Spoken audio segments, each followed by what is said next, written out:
Welcome back. My name is Steve. I'm Andy. I'm Erica. And I'm Steve. And this is Streaming Things, your number one source for all things streaming. Today, we're going to be talking about Severance Season 2, Episode 3, Who is Alive? But first, as you may have noticed, Kit's not here. Yeah, he's dead. We killed him. He He's fucking back. died.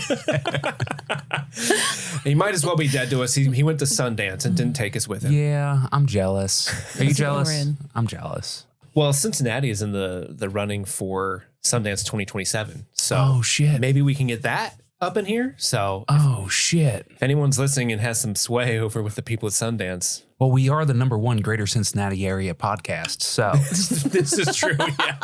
you know. We've got some pull. We've got some pull in Porkopolis. So Kit's away. That means the mice will play. Uh-oh. And Kit has some large shoes to fill. And so if you're listening, and maybe you're not a long-time listener, so maybe you haven't been graced with the opportunity to have Erica in your ear holes. Ooh, that's really putting a lot of pressure on me, though. Ear Now. holes.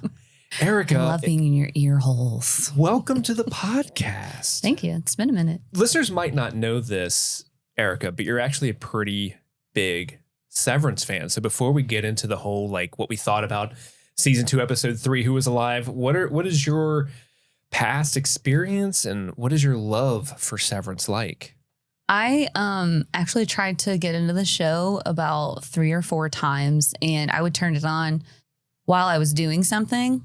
And I was just like, I don't get this shit. Like, it's not grabbing my attention, but it was because I kept making that mistake that I was doing something else. Mm. This is not a show to watch while scrolling. This is a focus on the screen kind of show. And so Steve and I actually watched the episode together finally, and I was focusing on it and I was hooked. I'm addicted and obsessed with this show now. So it's such a fun show because there are so many different rabbit holes to go down. There's so many different mysteries, and it's not that it's not as expansive. Like with Lost, they had like so many mysteries and they wouldn't really resolve too much. It's smaller and there are a lot of mysteries and a lot of rabbit holes to go down, but it still keeps your interest because it's really punchy. The characters are really engaging. So I love it. I'm obsessed with it. I've tried to figure out all the things. I just want to see more. I'm excited. There are 10 episodes this season. Are there? And we're only on episode 3. And I'm on the edge of my seat. It's a treat, yeah. And, full disclosure, Erica is my partner, so we do live together. And over the last couple weeks, Did you know? The last month. I didn't know. Surprise, Andy. Who's the strange person? Erica's here. I'm like, okay. Who's this bitch? Is Erica? But, we live together, and for the last month or so, Erica has been sleuthing hard for Severance. Like, I'll be doing the dishes, and she'll just come in and be like, do you think her car is out of date? And I'm just like, who, the neighbor? No, Miss Cobell. What's wrong with her car? What's that about? And I'm like, I need some context before you kick the door in and you're like, I think it's Helena. I also have severe ADHD, so that kind of checks out. But I thought with Kit being gone this week, who better to replace him than someone who is like really into this world and really knows what she's talking about. So Erica, thank you for joining us this week. Yeah, we're happy to have you here Thanks with for us. having me, guys. Yeah.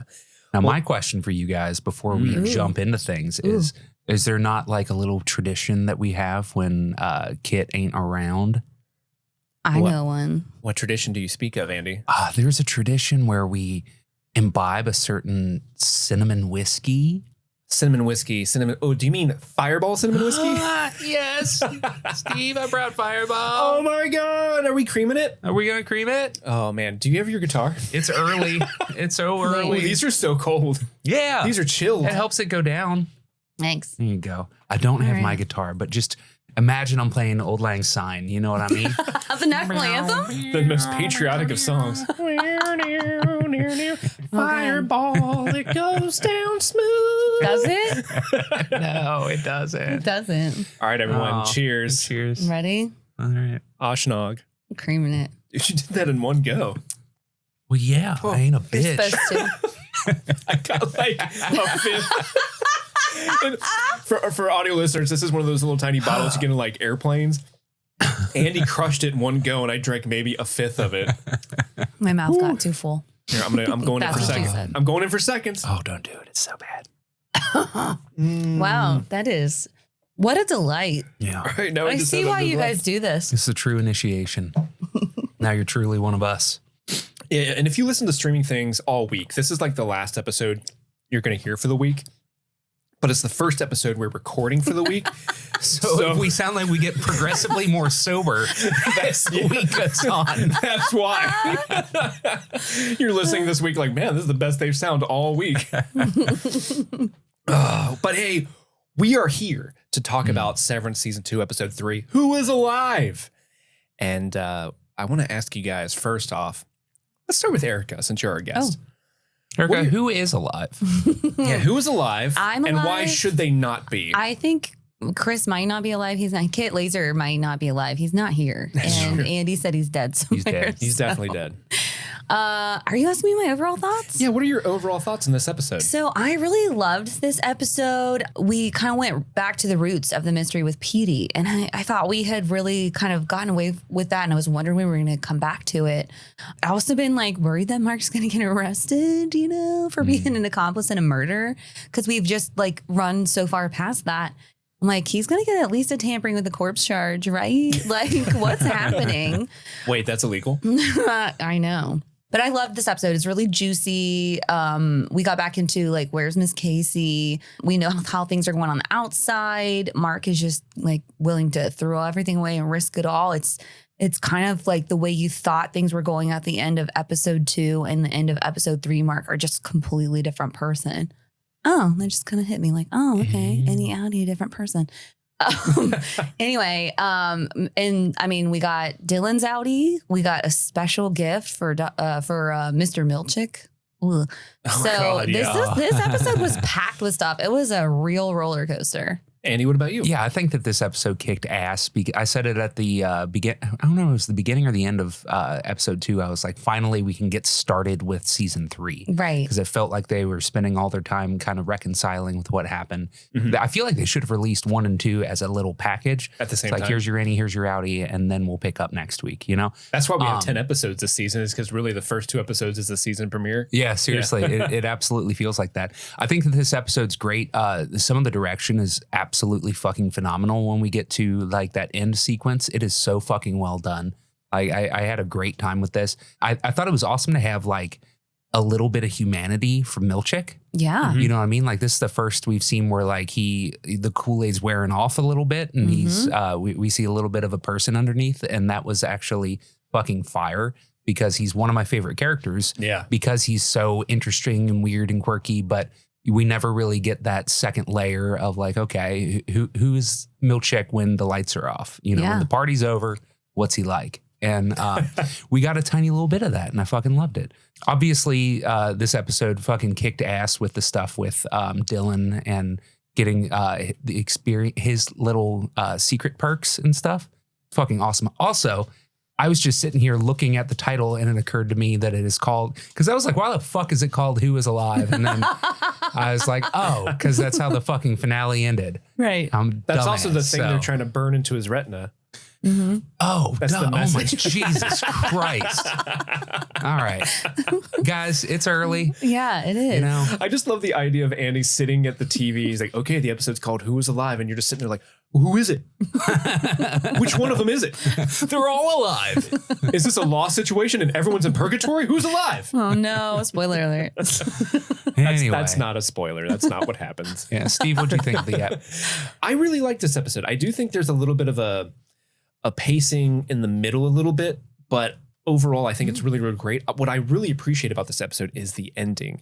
That last little sequence, like you mentioned, Andy, is really well done and super fascinating to watch, but also the implications of what that means going forward with the show is awesome. Like if there's a totally reintegrated Mark, what happens the next time he goes onto the severed floor? Does he immediately go like, guys, it's actually been like a weekend. It hasn't been 5 months. Oh my gosh. Milchek comes to my house. He gave us all pineapples. That's weird. This feels like a finale moment. You know what I mean? It does. Like something that like, oh, fuck, what's going to happen next? And we got it on episode 3. Right. Yeah. There's That's so 7 more. true because it ends and then the like art style of the credits changes. Oh, does it? I didn't know. Like it goes like the credits are in white now. Instead of black and white, it's white and black. Fuck. And then you The got little the touches. You got the Who Eminence Front playing in the credits. Like it's such a great way to end the episode. But other than that, like just pulling back even further, honestly, I've been having the toughest time trying to figure out who I'm going to give the waffle party to this episode. Oh, I still too. haven't actually decided who I'm giving it to. Yeah, I'm hoping you guys can sway me. Do it on the day. Yeah, that's what I figured. 'Cause sometimes we do that where it's like we talk and we kind of talk through our feelings, and then by the end of it, you're like, okay, I have a better idea of who I'm giving it to. But everyone in this episode is crushing. Like Adam Scott's killing it. Tremel Tillman's killing it. I think her name is Sydney Cole Alexander, the woman who plays Natalie. She does some like really amazing Facial work. Help! dude. I'm being get outed. Facial work. Wow, her eyes. Being get outed. But really, though. Was there a term for the procedure in Get Out? Oh, gee, I have no fucking clue. What was that thing? Was like when you fall? Is it like the down deep or something? Yeah, the down deep or Yeah. deep down, or I don't know, something like that. I'm Yeah. deep downing. When it goes, Yeah. he's looking up at the little thingy. But yeah, everyone's like firing on cylinders. Like even Devin is crushing it in like the small little bit she's playing in, and then Patricia Arquette and Britt Lauer continue to be, forces on the show. Speaking of Miss Cobell, like I have like of all the storylines happening in this season, hers is the biggest. What the fuck is happening for me? Because I have no idea where she's going. I still don't know where she's going. She does either, man. What her motivations are. Yeah, I don't think she does either. Because there's that scene where it's like, hey, let's go talk to the board together. She's like, all right, not. And then leaves. She has poured her entire identity into this company and her position in this company. And so now she doesn't have that. So who even is she? She doesn't know. Right. She's trying to figure it out. It's fascinating to watch. I know this is a continuation of how good this series is. I'm excited to get more Gretchen in the series. Like Gretchen G. Gretchen G. Yeah, she's a real one.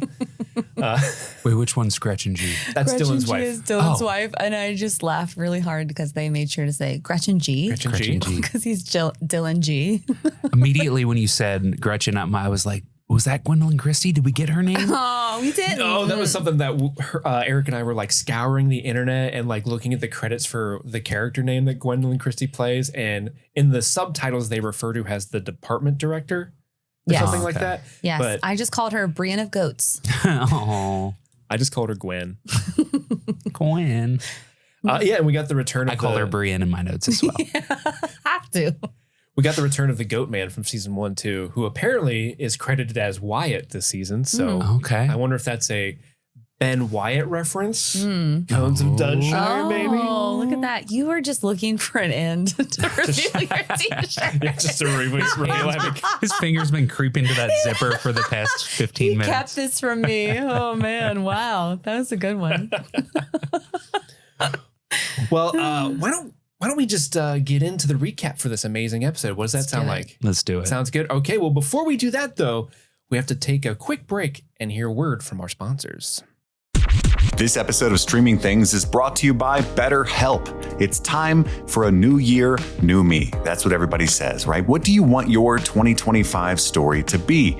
Every January brings you 365 blank pages waiting to be filled. You are the writer. And so maybe this year you're ready for a plot twist, a Shyamalan twist. Maybe there's a part of your story you've been wanting to revise. Life isn't about resolutions that fade by February. We know the gyms are crowded in January and they're pretty much open by March. Let's not be that person. It's about picking up the pen and becoming the author of your own life. So think of therapy as your editorial partner, helping you write new chapters and create meaningful stories you deserve to live. When I talk to somebody about my wants, my fears, my hopes, my dreams, my traumas, I feel like I can get clarity on my goals, what it is I'm actually trying to achieve. So give BetterHelp a try. If you've never tried therapy before, it's a really great start to this journey. BetterHelp is fully online, making therapy affordable affordable and convenient, serving over 5 million people worldwide. There's a diverse network of more than 30,000 credentialed therapists with a wide range of specialties. You can easily switch therapists at any time and at no extra cost if things aren't working out. So write your own story with BetterHelp. Visit BetterHelp.com/streamingthings today to get 10% off your first month. That's BetterHelp, HELP.com/streamingthings. And we're back. We're getting into the recap for Severance Season 2, Episode 3, Who is Alive? But before we do that, let me read you guys the synopsis for this episode. Oh, shit. And they're really outdoing themselves with the Are they? They synopses picked it this up? season. Yeah. They've been listening. They've got 3 sentences this week. No one is listening. Mark and Helly return to an old haunt. Irving and Dylan make separate discoveries. Outie Mark tries something new. Okay. He sure does. There's a lot of work going on in that last sentence. Like Outie Mark tries something. Ooh, is he going to try Indian food? For the first time. Tikka masala? Whoa. That garlic naan, though? He's always wanted to do a vindaloo. Is this the week he does it? Oh my God. I also love it's so funny. Like this, if we parse these sentences out, Mark and Helly return to an old haunt. Sounds like, oh, we're old friends. Remember when we used to hang out in the Meyer parking lot and just drink 40s? My life has been teens? 72 days long. Yeah. Remember that one time we went to the weird goat room? Back in the good old days. That's 4 days ago. And then Irving and Dylan making separate discoveries is so vague. Like it could just be like Dylan going like, oh, hey, that's where I left my pencil. Wait, does fucking Dylan make a discovery at any point? I think it's just his wife. I think it happens to him. He finds out he's a fuck up on the outside. Oh, that's true. Oh. Devastating. That He thought he is lived on a boat. devastating. But we start off the episode with Cobell sleeping on the side of like a rural highway that has recently gone under a snowstorm. Not very safe because it's a shoveled highway, and she's pulled over as far as she can. But obviously, because the snow is so high, she can't get all the way over. Girl, and she's in the emergency lane on a highway. Yeah. You know what I mean? And that's Scary. where she decided to take a little pee nap.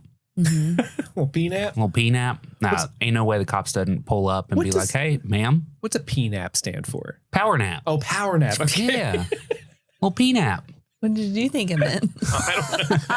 You know, when you drink too much, you fall asleep and pee yourself. That's what I got. Little pee nap. Who pissed my pants? Who has done this? Which one of you fuckers shat my pants? That's a really cool establishing shot. This show Yeah, is the so shot's good beautiful. at wides. It's incredible, but it's a pretty dangerous thing. She wakes up when the truck honks and she looks back in her back seat. We don't quite see what's back there yet, but something kind of spurns her to continue on her journey. Yeah, I think she's looking right at her passenger seat, like something sitting beside her. Her little Yeah. road buddy, Who knows? her number 2. We don't find out She until puts later. on some banger of a song. I didn't look it up, but I really enjoyed it. It had very Black Keys vibe. And It's called Love Spreads, Love and it's Spreads. about a female messiah. oh, fuck. Yeah. I like it less. I'm just kidding. Who was it by? The Stone Roses. The Stone. Okay. Are you Banger. familiar with the Stone Roses? I'm not, but shout out to them. That was a good track. It's good. It was fun. We cut to while the song's playing, Mark is getting ready.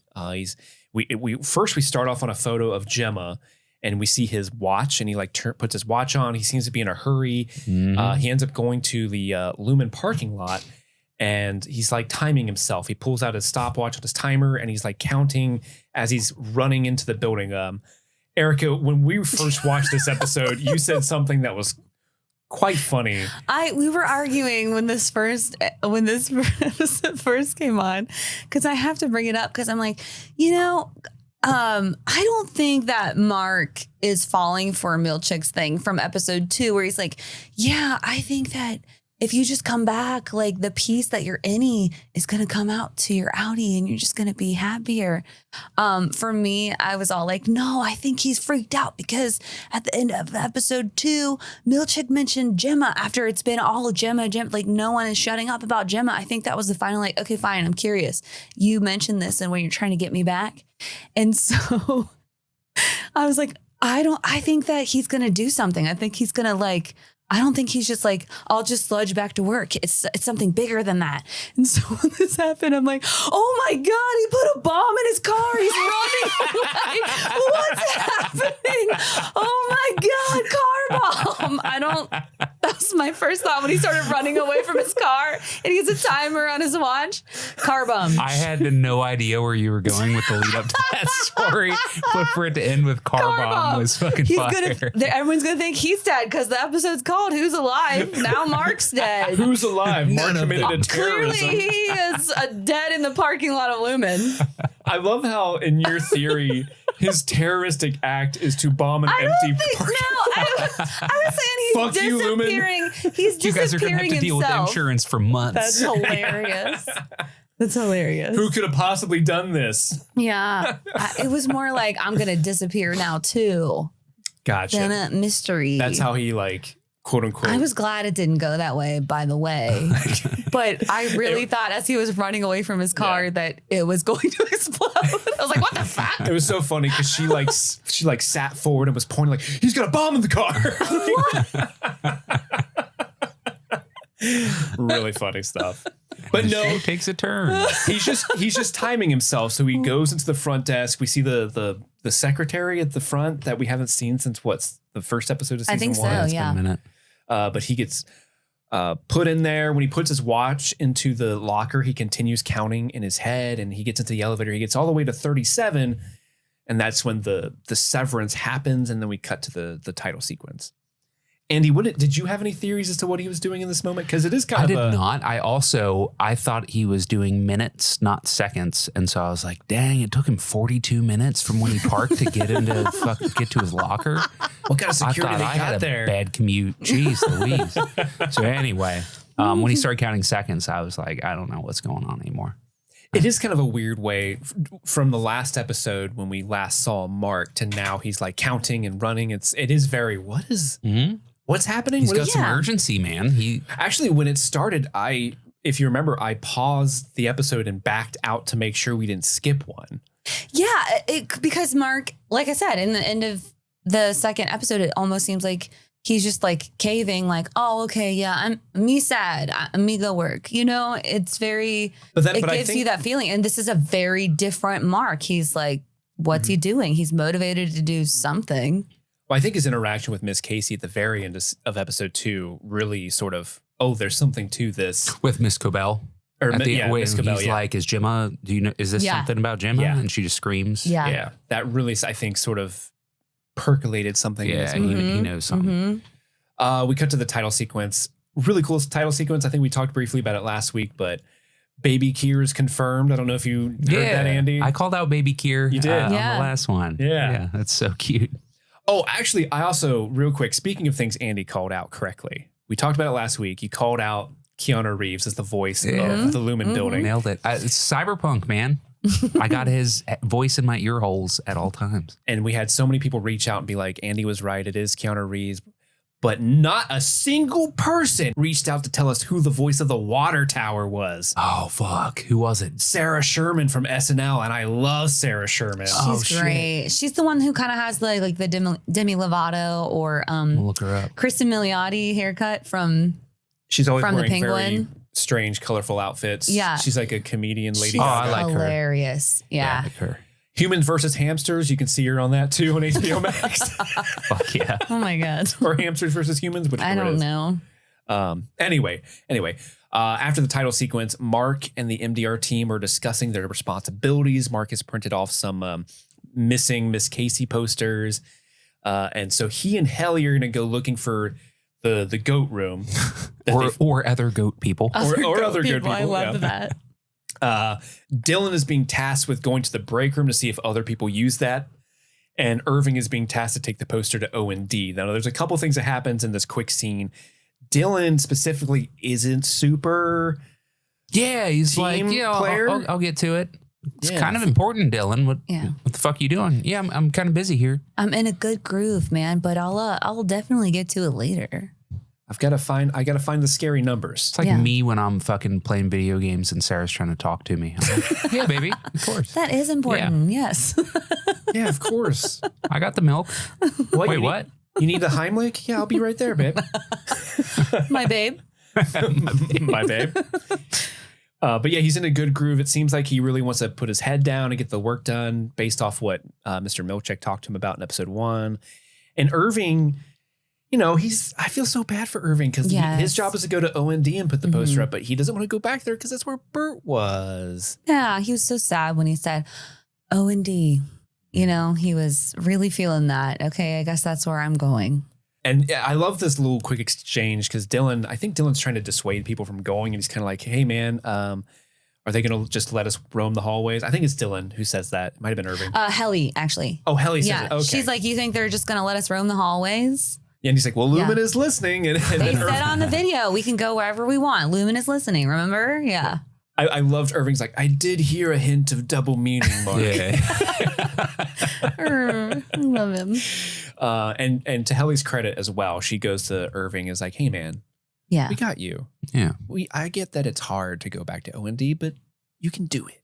But Dylan continues working while Helly and Mark go into the hallway and they kind of talk about their plan of finding. Helly's like, what happens when we find Miss Casey in this goat cage? So funny. But Mark's plan is that they'll take Miss Casey to the south staircase, which is where Helly was trying to escape in the first season, and where Irving was trying to. Yeah, the severance threshold. So Mark's plan is to just take Miss Casey and walk out that door. They would be switched to their Outies, and then the Outie Mark would presumably see Gemma again and be like, oh my God, my wife, and take it from there. He knows what to do, which I think he's not fully. He's so confident in his Outie knowing what the hell is going on. Yeah. And Mark's not like, I don't know. I don't, what, maybe she's alive. He has no clue. Yeah. He has no clue. I mean, just imagine. But at least he's curious because Mark, his Outie has kind of been kind of a fuck up. To borrow from Dylan's words, a little, but he's going through stuff. Like he's super depressed. He's got a bomb in the trunk just in case. He's got a car bomb. He's got to run away from that first. But he hasn't been the best. Like that tragic date with like Alexa, was it Alexis? Yeah. Yeah. He has not been like, super lovable, and I think that's really kudos to Adam Scott because he's playing this like real. He's not being like, I'm Outie Mark, I'm the hero of this show. He's playing this like, I'm fucking depressed. And I love that. I think that's actually really more charming and relatable. Absolutely. He's a real piece of shit. He's going to stumble out there and be like, oh, fuck, you're alive? Right? Baby, I thought you were dead. God. I swear to God, I wasn't cheating. All right, who put on the Gemma mask? It doesn't. Devin was right. I can never tell her. Now I have to kill her. Never tell her. My sister will never let me down, so I have to kill you. Sorry. But in the scene, we get that awkward almost kiss. Yeah. Will they, won't they? Oh, we love it. Yeah. We love Brit. Kiss her. Yeah. Kiss her. He doesn't do it. Yeah. The crab from Little Mermaid starts singing Kiss the girl. So bad. Kiss the girl. And if you really think about it too, they are not very old and they don't have any experience like from outside.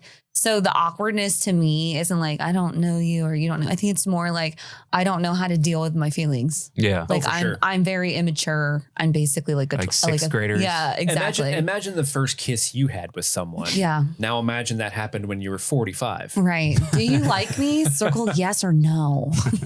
Oh my God. I hope they get one of those like finger trap things and pass it along. Dylan had one in his drawer last season. I know because I'm a psychopath and I looked at it. I bet Irving thought that was witchcraft. Probably. Dylan, what are you doing? How did you know my favorite color was orange? But yeah, so they looks like they're going to be intimate, but Mark kind of goes like, well, and then leaves. Yeah. Like you do. Yeah. He's like torn because he knows that he has a wife. So I think that's part of the confusion there.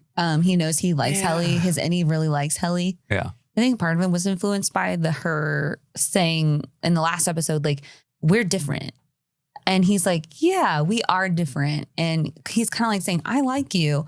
But now he's very confused because they're talking about rescuing his Outie's wife. And he's like, I don't really know how to do anything with that, considering that I know that I'm married and I know I like you. But So. Britt, you looking fine. Yeah, she is too. You know? Dang it. She's in that, It's about them bangs. first day outfit too, taking it back to that first time they met. She hit him with that speaker. Sometimes I wish I had my first outfit when I met Andy so I can put that on just Yeah. to woo him. Let the magic happen, Steve. Hey, buddy, I'm wearing my CM Punk hoodie from 2013. It's okay to say this because Kit isn't here. Yeah, we don't want to make him jealous. Oh, remember this? And he's like, look at my Legend of Zelda Majora's Mask t-shirt. Oh, sir. But we cut to Milchek arriving to work. He seems to be, I don't know if he's running late or something. He seems like he's on a mission. But Mark's balloons from the first episode of season 2 have seemingly like deflated, and they're in that weird awkward phase that balloon goes through where they're kind of hanging out in the middle of the room, not floating to the ceiling. Half up, half down. And he stares at it for a second. Yeah. Semi. We've all been there. He stares at it for a second and gets mad and kind of like and grabs him and keeps He's walking. pissed. Why do you think the balloons triggered him so much? Because Andy? that was a gift. Mm-hmm. And he didn't appreciate each balloon individually. You know what I mean? It's like when you buy somebody a present for Christmas, you show up at their house 6 months later and you see it still in the box. Right. And they acted like they loved it. Mm-hmm. You know what I mean? They said it was a great gift. Mm-hmm. He was going to protect his balloons for Mark too. Like, hey, you can leave them in the foyer. Yeah. No one's going to steal them. I promise me, you guy. Yeah. Everyone loves balloons. Mm-hmm. And Mark just left them in the hall. God. Real piece of shit. What a whore. I know. But we cut to Irving. He hasn't gone out to O&D yet. He runs in with Dylan, who's still working. He's like, hey, man, I recreated the paintings that my Outie was working on that I told you about. It's a real spooky hallway. Perhaps that's what my Outie was trying to communicate with me, that hallway's down here. Maybe we can look for it together. Yeah, you could accompany me. Yeah. And what does Dylan do, Erica? This makes me so sad, honestly. This breaks my heart because he's like, Irv is confiding in him, and again, to keep bringing it back to that first episode of the season, Dylan's the one who's like, man, we care about you. You can't just go out there because it's not leaving. He's basically saying you're killing yourself. You're going to be gone forever. He's the one who convinced him to stay. And now he's kind of just blowing him off. He's like, well, maybe you should just go, for stealth. Yeah. And that's so sad because Irv is clearly like affected and he's reaching out because, hey, you said you were my friend and I'm trusting you. And I'm your favorite perk. Yeah. It's so sad to me. That breaks my heart. Yeah. But Miss Hong shows up and dude, I love this. Irv just goes, hall pass. Yeah. He hates her so much. I love, this continued joke that Irving just will not have it with this child. Just like has no patience. Like, I'm not taking direction from you, Hall pass, bitch. fetid muppet. But she's there for Dylan G, it turns out. Uh-oh. But Seth gets back into his office and he's met by Natalie, who's there with the board. Oof. And what proceeds is maybe one of the most uncomfortable scenes in Severance history. Oh, I wanted to crawl out of my skin. Before we get into what happens in the scene, I really want to point out something. And, we've talked a lot about how the show is just firing on all cylinders from top to bottom. But I want to give a special shout out to the set deck department. I don't think we've talked specifically about how much I love the set decoration for Milchek's version of this office because he's got this really tiny framed photo of a glacier on a giant blue wall, where Cobell's painting was massive and took up almost the whole wall. He's got this tiny little glacial painting. Yeah, her office was like all white, but she had just moved in, so it was new to her. But like it was 3-paneled, huge painting of a storm behind her. Okay. And then you go to Milchek, he's painted the office blue, but there's this tiny little photo little glacier of an iceberg. As if to say there's a lot more to this guy under the surface, right? And he's also got this little statue. I think it's supposed to be a seagull, but like a seagull head. But in the wide shots, it looks like that thing that psychologists would show people, like, is it a rabbit? Or is it a duck? Like, what, you know that thing I'm talking about? Oh, yeah. And that's because I kept looking back there like, is that a rabbit or a duck? What is that back there? Oh, it's a seagull. I'm an idiot. That's some 107 shit. Hey, Hey, you're talking to a 115. Right? That's the lowest score you can get to be considered above average. But Natalie says that Milchick's balloons need some coffee. She's got the board on with him. And of course, you know, as all board interactions are, he has to be the one that talks first. And he says, I want to thank the board for my recent betterment. But the board is jubilant at his ascendance. Yes. Yeah. I wish one of my bosses would have said that to me just once in my life. Like I became like the supervisor of the concession stand at the movie theater. Like, we are jubilant about your ascendance, Steve. You truly made it. And has the board ever reacted or responded through Natalie so positively to someone? The board says hello. The board says you're welcome. Like, she's really like, these people are excited about you. I don't know if we're looking into this too much, but at one point she's in reference to the board, she says it wants you to feel appreciated. Yeah. Yeah. Ooh. Yeah. Oh, I mean, I guess if you say the board. As a collective union, you could refer to it as it's an so it. Weird. Wouldn't you say they are? Yeah. Yeah. It's kind of weird. And we've never seen the board. Non-personalization of it that makes it creepier. Strange. Yeah. It's one of those things where there could be something more to it. It also could just be nothing. The way the English language works, you know. But it wants you to feel appreciated and asks that you do. It austerely desires you to feel connected to Lumon's history. So they've got him a little gift. Andy, what is this gift? Recanonicalized paintings to help see himself in Kier. Yeah. Which is to say, blackface Kier. That's what I put in my notes. Holy fuck! We got it's blackface Kier. Blue-eyed Kier. It's so incorrect. And it's not just the one portrait of Kier that we've come to know. It is like all of the Kier paintings redone to make him a little black boy. Cycle. It's so crazy. And dude, the fucking look that Milchick gives to it, there's so much fucking depth to that, dude. Oh, yeah. It's so fucking fire because this is a dude that has drank the Kool-Aid. He's chugging that shit. And then to finally be like, oh no, this is terrible. Yeah, there's so much in that, oh my, that he says. And Natalie jumps in with that. The board wants to tell you that I, Natalie, also received this gift. The only other person of color in this company also got this. Yeah. Yeah. And that look that he gives her, and she's just smiling, and but her eyes aren't there. Man. Her eyes say a lot. When I saw this, it gave me full body chills because to just be so stupid and to just be like, we know how happy you are. And, we know you love Kier. So we did this for you because we care about you. Basically, you did a job for us. Yeah. So we want to keep you doing that job for us. This is how we relate to you. Yeah, it's virtue. It's like this perfect parody of virtue signaling that every fucking corporation does. Oh my God. Yeah, it's brilliant. And they called it recanonicalized. This is not like, just specifically for you. This is in the canon now, and it's reworked to include you. Oh, that just freaks me out. Yeah, it's kind of like, because there's that term like, well, in my head canon, this happened in my nerd fandom.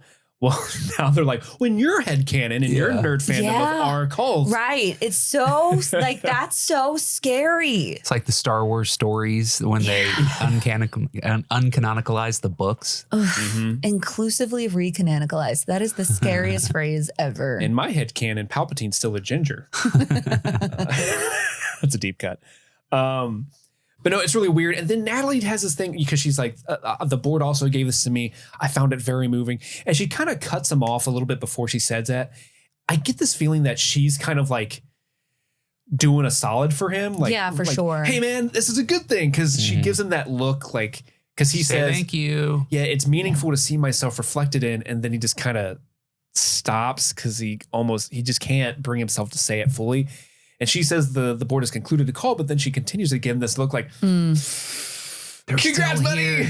Yeah. Oh my God. Her lips are like trembling. That was really good. Yeah. That's the best Natalie that I've seen so far. Both of them are incredible in this scene. Just really great, subtle work on his part particular, but then like her like fear just trying to like bubble out. Her chin actually trembles. Like Does she's trying to hold back tears, but she's put on her tour guide Barbie smile so she can't take it off. Yeah. And she does kind of know the board is still listening, even though she said the board has concluded the call. So Lumon is listening. It's still here. Is the board with us right now? Is the board in the room with us? But after that, we cut to Cobell. She's still driving. She pulls over on the highway. She's 238 miles from Salt's Neck.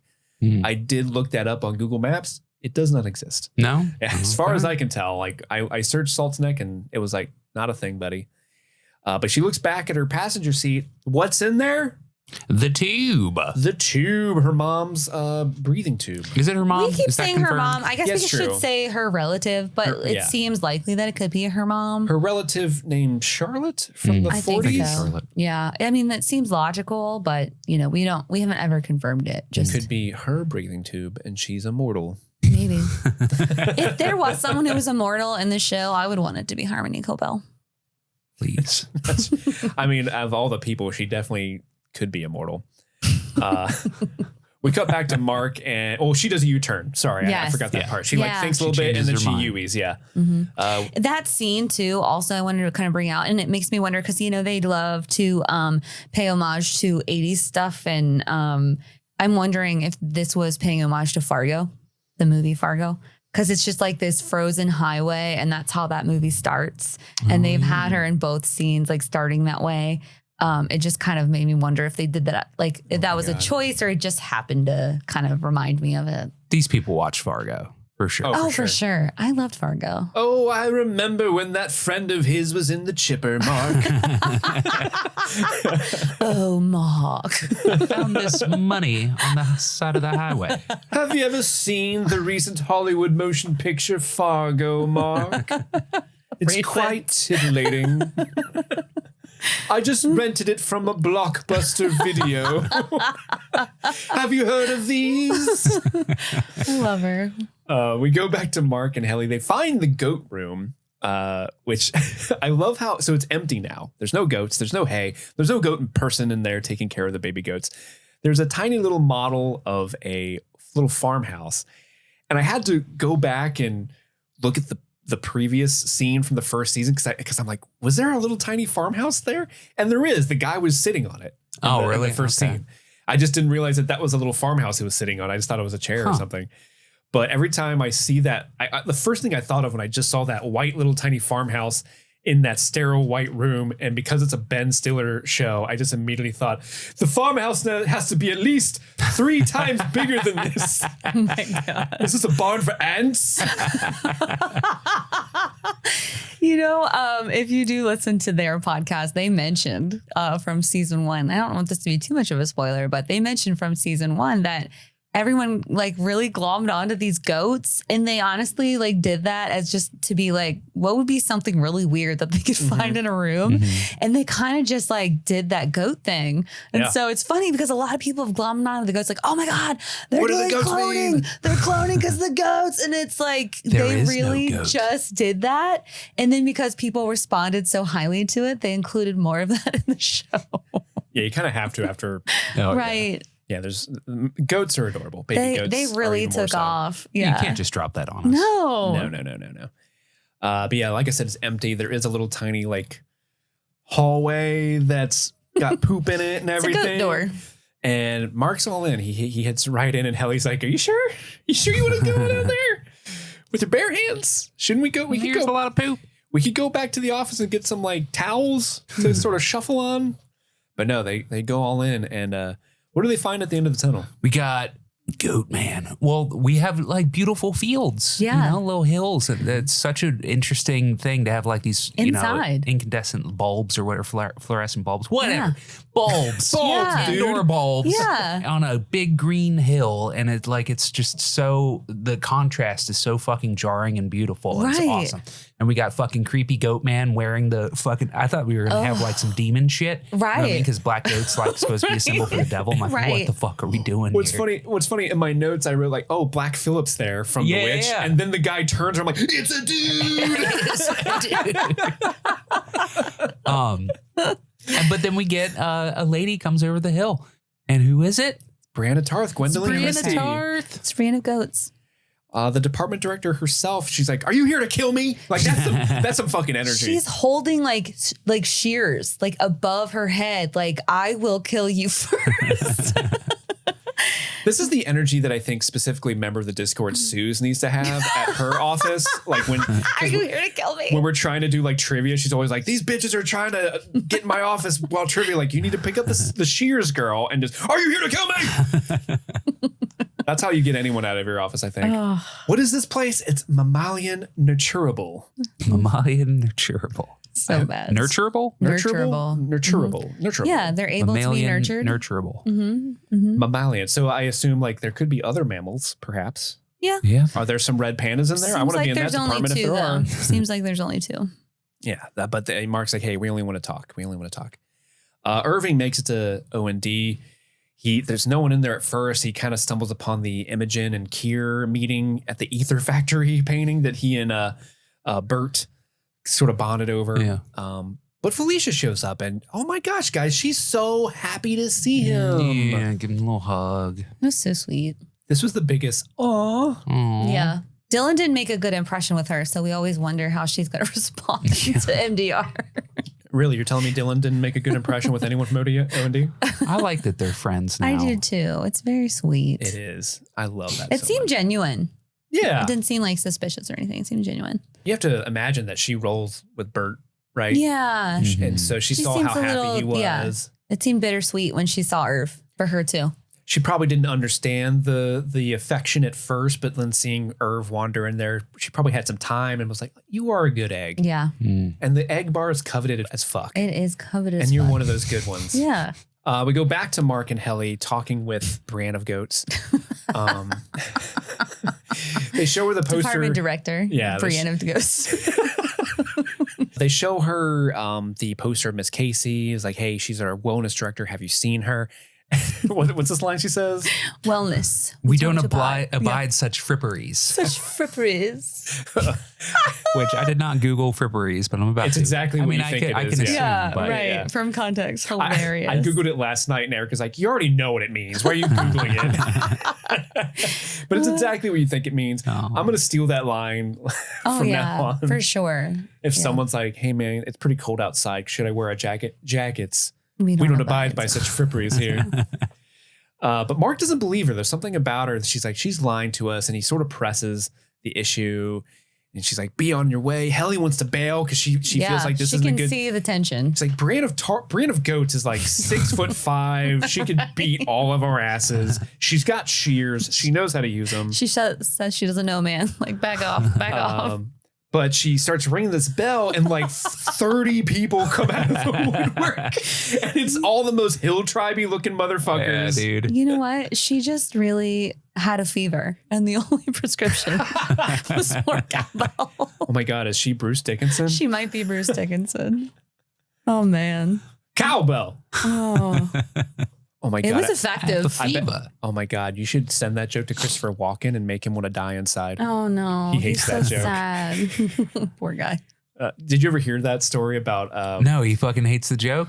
Yeah, Christopher Walken was doing a play or something in New York, and Will Ferrell went to, see it, and afterwards, he went backstage to be like, "Hey, great job, Christopher Walken." He's like, "You've destroyed my life." People keep coming to these shows and ringing cowbells. Poor man. Apparently he's not like all on board with the cowbell.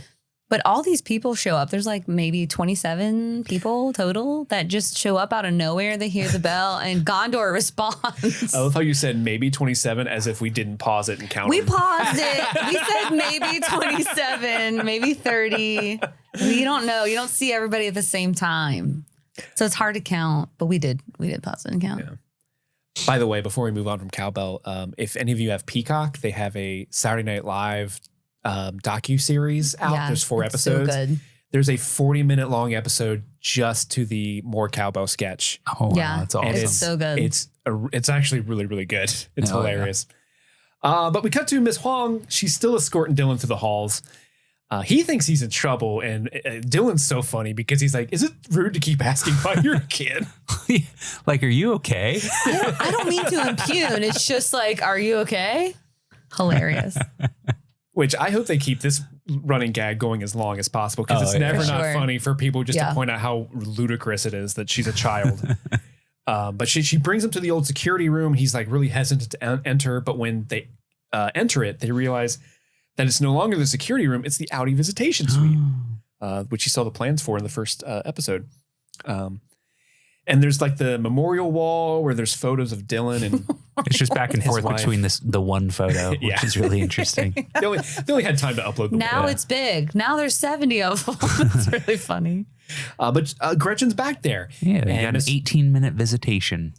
I love how they call it an 18-minute visitation event. Yeah. With your Outie's wife. That for whatever reason, that phrasing makes it sound so much more salacious than it actually is. Oh yeah, seriously. Gretchen G. Specifically Gretchen G. Yeah, it's and who plays Dylan's wife? It's Merritt Weaver. Merritt Weaver. I don't know, who is that? She we know her really well because we love New Girl, and she played Schmidt's college girlfriend. Oh, okay. I recognized her Elizabeth, immediately. She's also the she's great. I for whatever reason I always remember this actress from the movie Signs.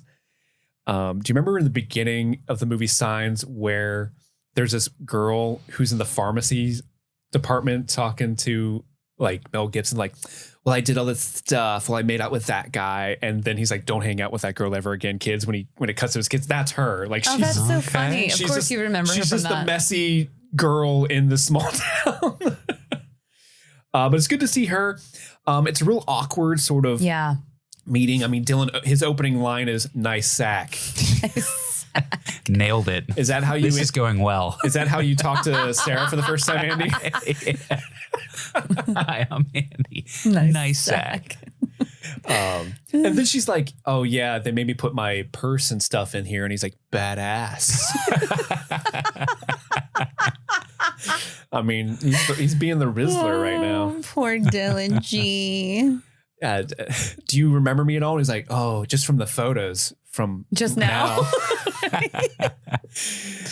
And she says, "Seth said this would be weird." Yeah. Who the fuck's Seth? He don't know. And then, but Miss Huang's watching everything. And she's like, "Hey, don't share anything that might be privileged or sensitive. Please refrain from sharing information that may be privileged or sensitive." Yeah. Who is that child? Miss Huang. Yeah, Miss Huang.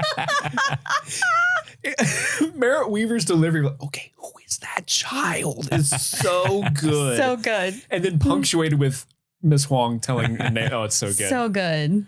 But yeah, it's a interesting scene because he asks if he's in trouble. She's like, no, but we have 3 kids. And this is where she sort of like tells him, we get a little window into who Dylan G is outside of work, is he's had trouble keeping other jobs. Oh, is he dumb? He's a dick? No, he's just never quite found his thing. Oh, he's a fuck up. And she doesn't correct him. Mm-hmm. That was so awful, like soul crushing. Because she did not correct him when he said, oh, so he's just a fuck up. A little. She just, she said nothing. And then she's like, you want to see a picture of the kids? To change the subject, like that had to really crush Dylan G specifically because he's so proud of who he is. Like, I live on a boat. I do muscle shows, you know? Just really crushing for him. Yeah. And now he just knows he's just a fuck up. But at least he has the idea that he's in a happy marriage and he has 3 kids. So when she's like, hey, you want to see the kids? He's like, absolutely, I do. Yes, please. But he has Jim, who is 6 in the 1st grade. Ruth is 4. Merrick just turned 2. And they're awesome. And they live on a cattle ranch. So funny. That's such a cute joke. Yeah. I love it. Because it's one of those old-timey photos you take at like Gatlinburg or something. Yeah. Dress up in the old-timey garb. Just love how that's like, oh, so a cattle ranch. Cool. Yeah. And I know they had cameras this good on the outside world. We go back to Felicia and Irv. They're sharing stories about Bert together, eating their Lumon boxed lunches together. Ugh, so cute. This line. I don't care if you're Barrett goddamn Egan. You don't come to my department and tell me how to print a snow globe. So cute. Oh, I just wish we could have heard Christopher Walken say that in the show. That would have been so funny. Oh, so good. My guy coming at me all wrong. But he was fearless, is what she says. She worked with him for 6 years. But the only thing she ever saw Bert scared of was spending 2 hours on his hair before the first time he went to visit Irv at MDR. So cute. Because they were in love, Andy. Aww. They were in love. No. And he didn't even open up with a nice sack. He could have. That would have been more appropriate. He could have. Actually, it wouldn't have been. It would have been very inappropriate. Yeah. They're sophisticates. Yeah, they are. Nice sack. Nice sack. But yeah, he's like, let me show you something. I've been meticulously drawing the same portrait of Bert in my notebook over and over and over again. Look, like he a flipped normal through the person. pages, he winks. Right. But yeah, any day he couldn't go to see Bert, he drew him every day. His numbers fell, but it was worth it. Yeah. But as he's doing that, he accidentally gets to the elevator that he had drawn to show Dylan originally. But Felicia sees it, and I love her. He's like, oh, that's not Bert. That's not Bert. Like, thank you for explaining. But Felicia knows what it is. It's the exports hall. We used to go ourselves, but now they send a guy. Who's that guy? Where's that hall? What are they exporting? Andy, what are the questions you have about the exports hall? Do the hatchets go down? Yeah. Right? Ooh. All that stuff they're making. Is that where the snow globes went? We know that that's where Miss Casey went. Mm-hmm. Yeah. The exports are going to the testing floor. I guess. And why do they need so many hatchets on the testing floor? Is everything that O&D is making going to the testing That's floor? a good question. We don't know for sure if that's everything. We don't know because a guy's coming to get it now. It used to go down there and now a guy comes. So it could go somewhere else. Could go anywhere because they don't do it themselves anymore. So Right. they're not supervising that. So it's just very curious. A lot of stuff happening going on. But he does ask her if she remembers where it is. So maybe they can go. Or he can at least, she can draw him a map and he can go find it. You're going to find out. Going back to the goat people, they have Helly and Mark surrounded. It doesn't look good for our protagonist. Brand of Goats is arguing with the baby goat guy from the first season who is credited as Wyatt now. But Helly's not waiting for their fates to be decided for them. She steps up and she's like, hey, Goat Man, do you know who Miss Casey is, the wellness director? Hey, what about you? This is when like things kind of pop off because Brand's like, hey, we're going to send a courier to tattle on you. Then we're going to tell Mr. We're going Milkshake. to tell. So that we kind of talked about in previous episodes, like how many departments is Milkshake actually in charge of? This poor guy. Just one guy. Apparently There's all of one them. more. Yeah. Here's one more. Yeah. I love that we also get a little, I know we're going a little long, but I love that we also get a little bit of that Helly defiance. She like takes that paper and she's like, fuck you with her face. And she's like, this is Miss Casey. She was our wellness director. Have you seen her? I just love that fieriness that Britt always does when she's being Helly R. It's so good. Because it's such a juxtaposition to Outie, Helena Egan. Like she is so cold and calculating, and every word that she says is purposeful and with intention. So it's just so fun to see this, like Annie being so defiant, like we don't care what you think. Have you seen her? You know, she's so great. I love her. I do want to take this time to tell everyone, yes, I have heard the theory that Helena is a spy on the severed floor this season. I get 5 messages that say that it's Zach's thing every day. Yes. People want to know. People want to know. Hey, I've heard that theory. hey, I mean, there's reasons to think yes. There's reasons to think no. We'll all find out soon. Yeah, it all Or floats maybe down we here. won't. We don't know how it ends. That's true. Maybe there's no one. Maybe she's a clone. Good God. But yeah, Mark steps up. He's like, they disappeared her. Who will step up when it comes for us? Yeah. When When your Lumon came, goats missing, you would look for it, right? right? When they came for the goats, we did nothing. When they came for O&D, we did nothing. Who will come for me? The Lord of the Black Gate come forth. Out the Sauron's there. Oh, you guys my went God. mouth to Sauron. I'm like, oh, a Jesus parable. Wouldn't you leave the 99 to seek the one? It's because I was in a cult, guys. It's fine. It's true. They really love their goats here. Okay. Did you have a goat man in your cult? No. Oh, you had a boring cult. It's a then. damn shame. Yeah. We didn't have any goats at all. It sucked. Yeah. We didn't abide such fripperies.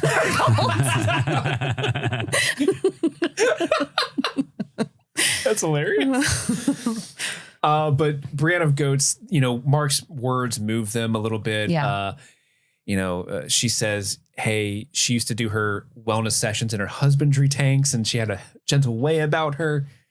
Goatman says, she said my Outie excels at stargazing. meant a great deal to me. But as far as they know, she was retired, as they say, but they're not going to hinder their search anymore. But there's one last order of business they have to do before Just they like leave. O&D. Mm-hmm. Yeah. Hey, Andy. I'd like to see your bellies. Andy, I would like to see your belly. Ooh. Oh, there is a pouch. Too hot. Too little hot. paunchy. Should put in like porn music over that. The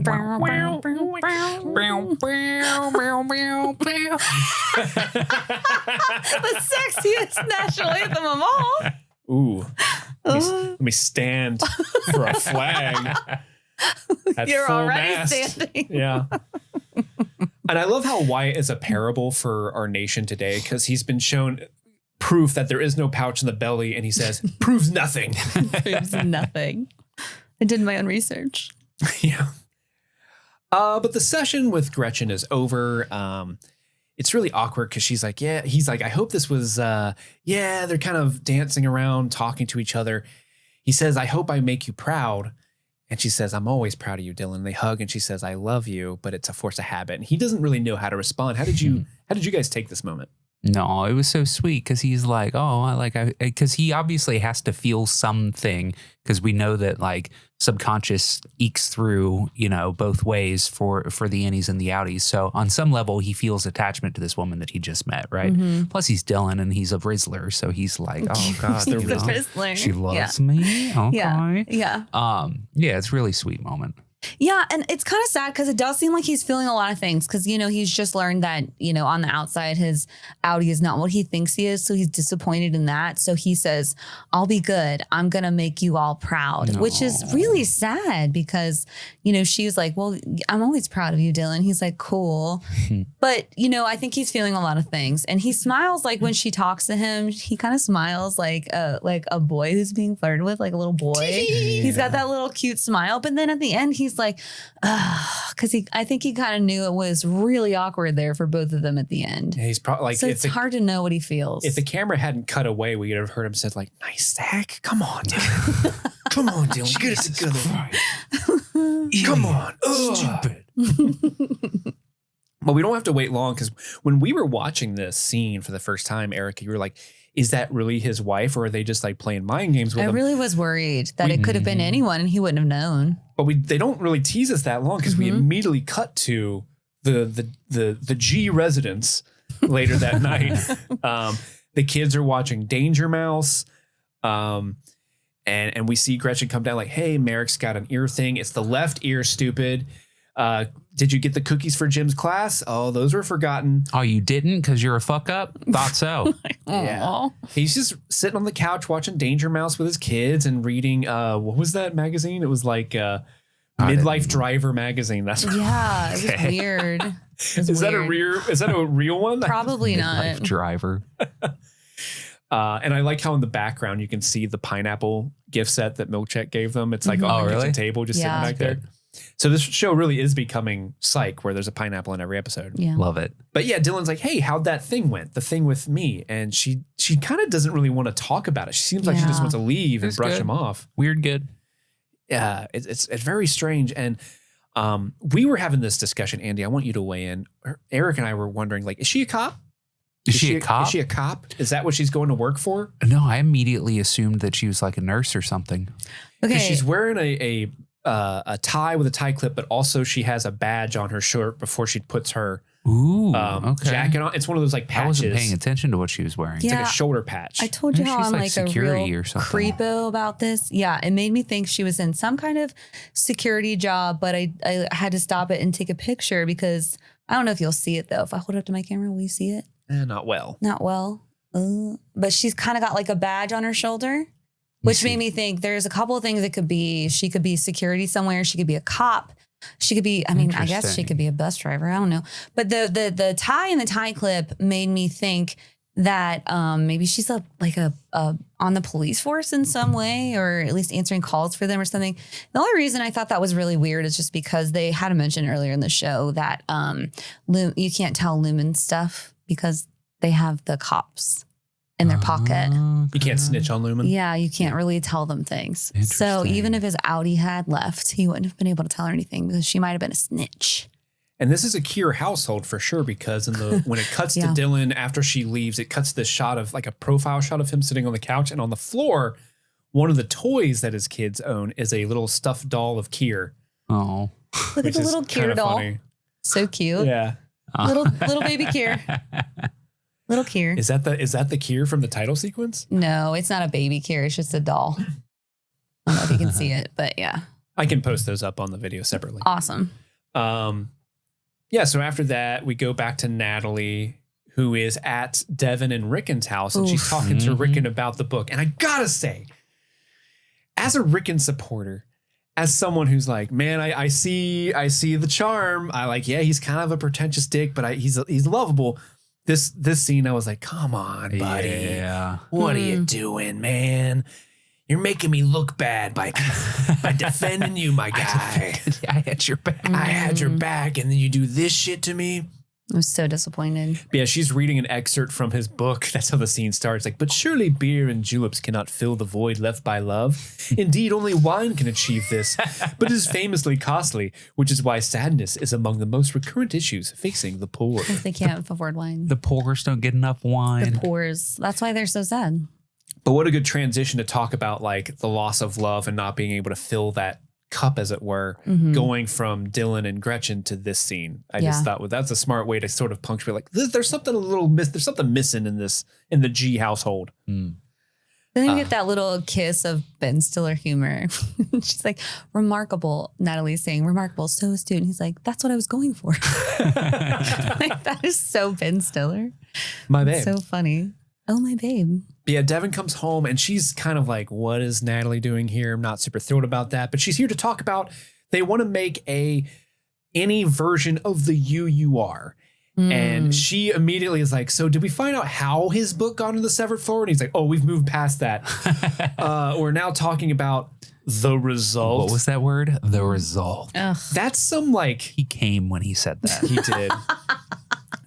Calling his book The Result, like, it gives me Palpatine going the final order vibes. Like he didn't remember the word The Result. He just wanted her to say it again. Yeah, for sure. I'm sorry, say it again? But also end it with I love you, son. Right. Yeah, so they're making the version for the innies. She wants to change certain verbiage, which the innies will respond more favorably to. It's going to be a real game changer. But Devin's like, yeah, I gotta go. Give the baby a bottle in an hour. I don't want to talk to this cyborg. Stepford wife. But before she goes, Natalie says, hey, your brother's one of the sweetest members of the Sever team. And Dylan says, yeah, he's a good egg. And the egg bar is coveted as fuck. Yeah. But where is Devin going, Erica? Well, I think she's going to Mark's house so they can do their secret games. So they must have patched things up from the previous episode. Yeah. So that interaction he had with Cobell really sort of changed Mark's attitude. They're working on trying to send Mark a message, specifically who was alive. And they're kind of making this contraption. It looks like a big light with the words who is alive kind of over the light that he would put up to his face and sort of burn into his retina. Looks like she's cutting felt. So that way we know that there's like no light coming through those parts where it's covered. So she's kind of, they're like gluing it onto this lamp. Pretty genius. Yeah. But apparently it takes 2.5 minutes for him to get out of the car and into the severed floor. That's what he was counting in the beginning of the episode. Running away from the car bomb. And I wrote this down, but I don't remember how it came up. But she's like, oh, like your kindergarten teacher, Miss Lustgarten. Oh, she was saying, I think the whole Mind Collective, I think she was making fun of Rickon's friends. I think the whole Mind Collective would be proud of this, including your kindergarten teacher, Miss Lustgarten. I don't really know if that was a throwaway thing but I think she was making fun of Rickon's friends. Well, the whole About the Mind Mind Collective, that's like a organization of protesters. Oh, that's right. Yeah. That's right. You're right. It's the people who were protesting Lumon in the first place. Is his kindergarten teacher in the Mind Maybe Collective? she is. Good I think call, it's just Andy. his arts and crafts skills that, that she would be proud of. Right. That makes so much sense. Yeah. She He really gets a got me. gold star. You're so good, Andy. That's right. Milkcheck is working late. He's getting ready to leave. Before he leaves, though, he sees the paintings. They're re-canonicalized telling of Kier paintings. And he boxes that shit up. He's like, get this weird looking shit out of my way. Yeah. I don't like this. Which is that him being disappointed by it's one thing, but him being like, nah, I'm putting the shit away. Do you think the board's gonna be like, notice you still only got that lonely glacier framed on the wall. What happened to old Kier? Well, technically, he could take his paintings home because he is not severed. So he could take his paintings home and enjoy them and be moved by them there. That's true. Not in the closet like Mark hiding the photos with Petey in them. They're definitely hung in his home so he can enjoy them and be moved. Mark is back at, he drives to some like secret location. Have we been here before? I didn't recognize I don't think so. It's just a barn. Yeah, I don't think so. Yeah, just some random spot. And he's going to start shining the message into his eyes to see how long he can count to. We're not there long because we go back to Helena Egan leaving Lumon. Her driver's there waiting for her. But Cobell's standing in the parking lot like a creep.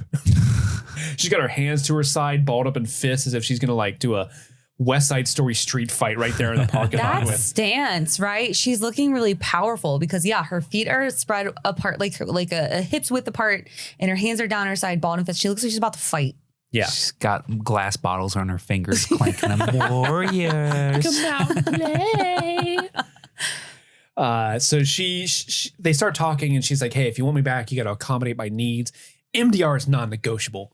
Got to get rid of Milchek. I must be the floor manager. That's the only way you're going to get me back." But Helena's like, yo, I hear ego, hubris, arrogance, and an old stinky bitch. Kier teaches us they only cause pain. Ooh. What'd you guys think about this sort of butting of heads between the two of them? I mean, Cobell calls out the nepotism. She's like, I earned everything that I did. I wasn't born into it. Shit. And she's like, oh, yeah? You want to go talk to the board about that? Let's go. Right. Come with me. And it's so creepy when she backs away. She's like, you coming? You coming? Yeah, that was terrifying. And that's also so interesting. Like when we see Britt Lauer playing Helena, she's so cold and scary. Like it's like she doesn't have the capability to have feelings.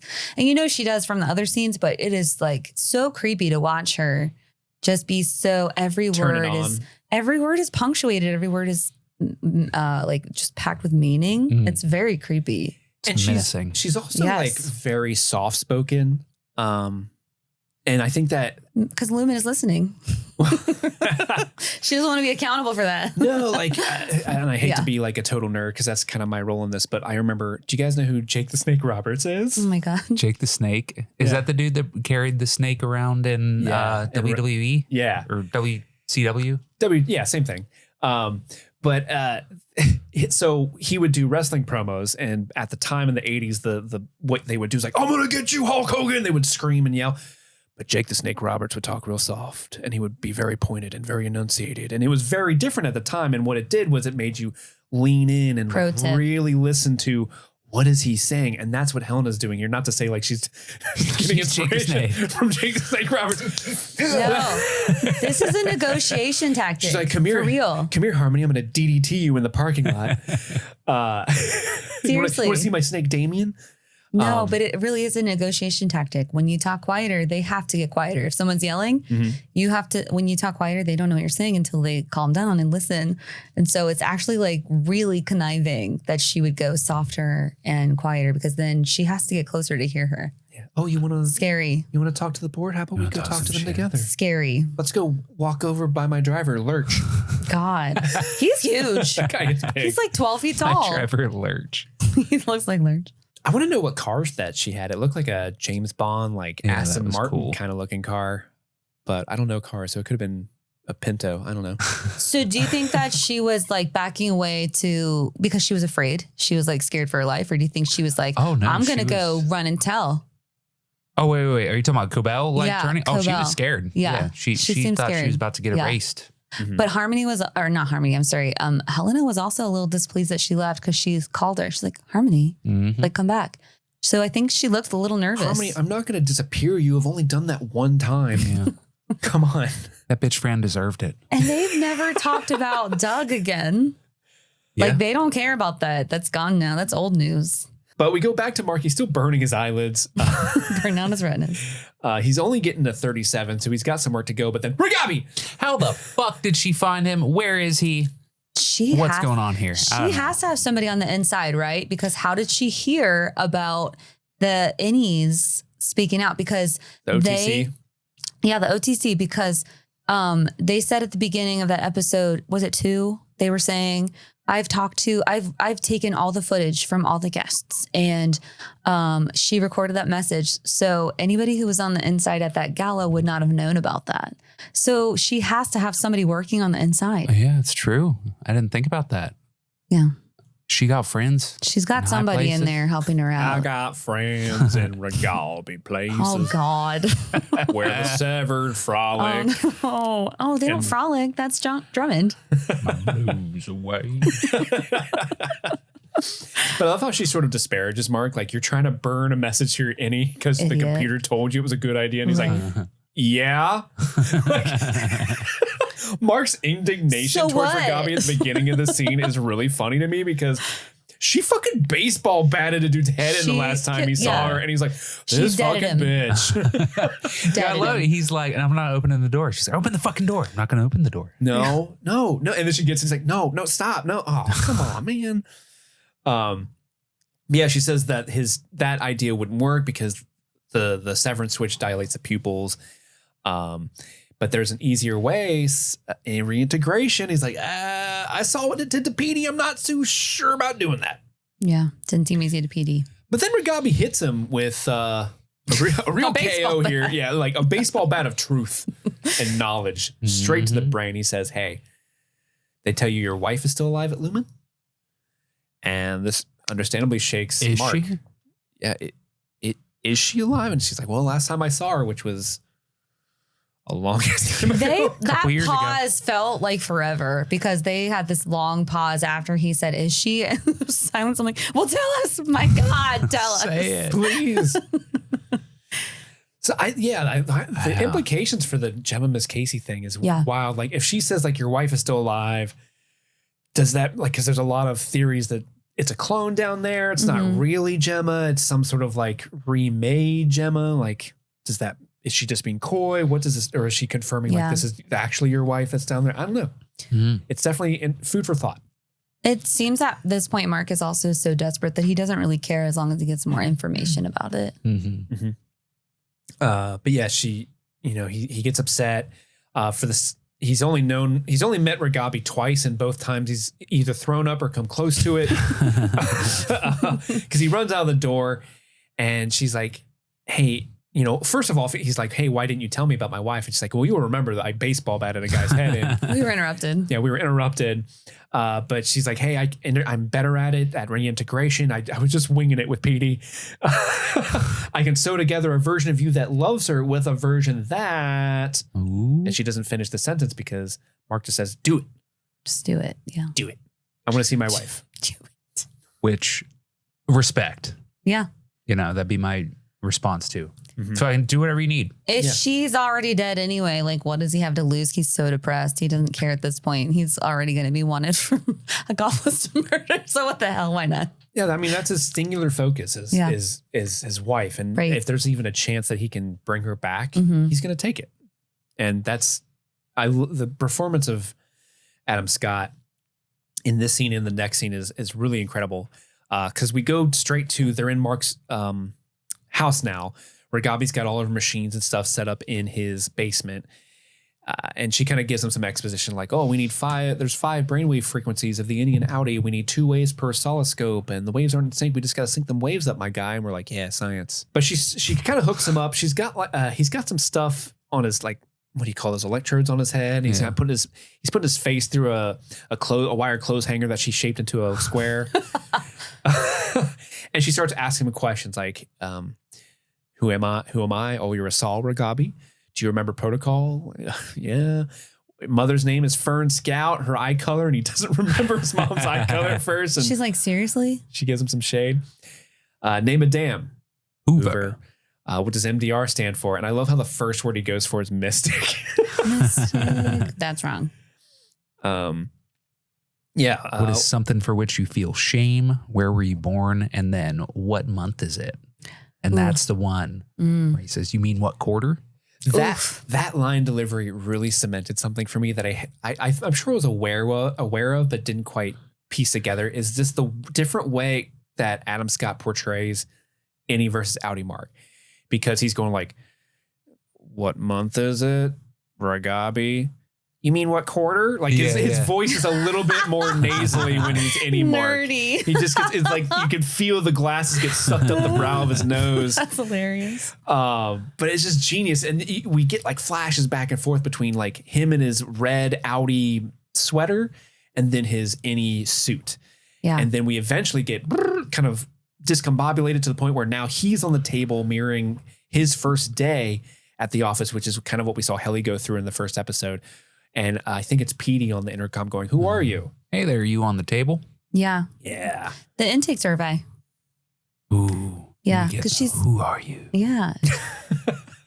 Oh, it's so good. So good. It's funny that he says, who are you? And then the Who starts playing. But they're not playing that song. Who are you? They're playing Eminence Front. That has a line, people forget. That's a big line in that song. But it's also a song about the financial elite playing with normal people with money. So, and that's where we get the changed credits that I clocked. I don't know if you guys noticed it. Thank you for catching that. I didn't see it. Yeah, you're welcome. Yeah, you brought that to our attention, buddy. That's really astute of you. I hope that's what you were going for. was going for. I got your back. Thanks, man. I really appreciate it. But we're going to go into the next couple segments we have for the rest of the show. We're going to talk about our top 3 favorite moments. We're going to talk about our Waffle Party recipient and the wellness meeting for both of you. But before we do that, let's go to ads.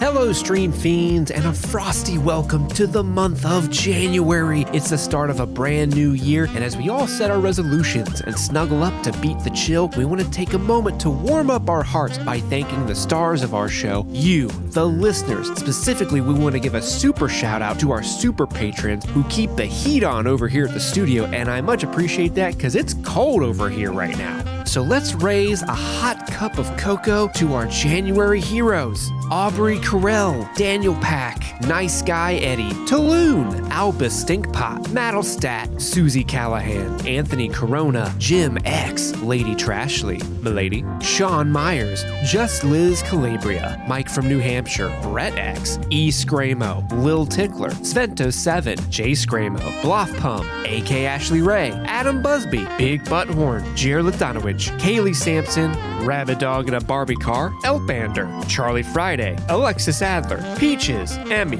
Haley B, Joe Velez, Stanton Valentino, Trisha Bueller, Sun Loving Mortal, Suzanne Road, Jadinklage Morgoon, Kloop, Kalisha Reeves, Paula Garcia, Brenda, Aaron Armstrong, Kevin Strother, Ashley Powers, Thrift Creeper, Casey McCain, and of course, Enza. But again, thank you to all our supporters. Thank you for being our winter wonderland warriors. Your support makes every episode a snow-top peak we're thrilled to conquer. But enough cheese. Let's get back to the episode. All right, we're back. We're going to start off with our Kier's mandates, our top 3 favorite moments of the episode. Let's start with Erica. What was your number 3 favorite moment of this episode? My number 3 was hearing Petey's voice come over that intercom to do the intake survey. Hey, you on the table. It was just such a full circle moment because, you know, we've kind of we didn't abandon it, but it took a while to get back to the PD plotline, and just hearing his voice come over the intercom and remembering that relationship that he and Mark had when they were kind of work besties. Milchick's favorite friendship, really. And it was just so cool to see that, like, going back and forth, because it's a cool thing and it makes you pumped, but it's also scary because you remember what happened to PD and he didn't like follow the instructions and she was just experimenting with it. So yeah, that was my number 3. That was super exciting to get to see that. And I hope we get a little more of that flashback in the future, maybe, of seeing what Outie Mark was when he first started out. So that's exciting. That was my number 3. I want more of the flashbacks too. That'd be fucking awesome to see his early days. Yes. Oh yeah. Didn't he say he did something to Petey when he said he was going to kill him? I'll find you and I'll kill you. Yeah. I hope we get to see that. That'd be great. Whoever's voice that is. Andy, what about you? What's your number 3? My number 3 is Mark and Helly's visit to the mammalian nurturable. It's just so fucking bizarre and strange. There's the shot when they crawl through the goat door and they're like all wide eyed. And I'm like, what is it? What is it? And they're real coy with it. And like, it takes a second before they turn it. And then when they finally do show like the frolicking hills inside of the office space, it's just such a cool, distinct image. And obviously Gwendolyn Christie showing up is just icing on the cake. Oh, for Everybody's weird. Wyatt wants to see the pouches and stuff. That's so proves good. nothing. Like Yeah. I think there's a couple of scenes that I'm kind of stitching together, but just the visit overall was fantastic. The score was doing a lot too while they were going down that hallway. Yeah. Watch out for the poop. But the score was getting like real weird and lots of like gongs and it was very interesting too. So yeah, that was good.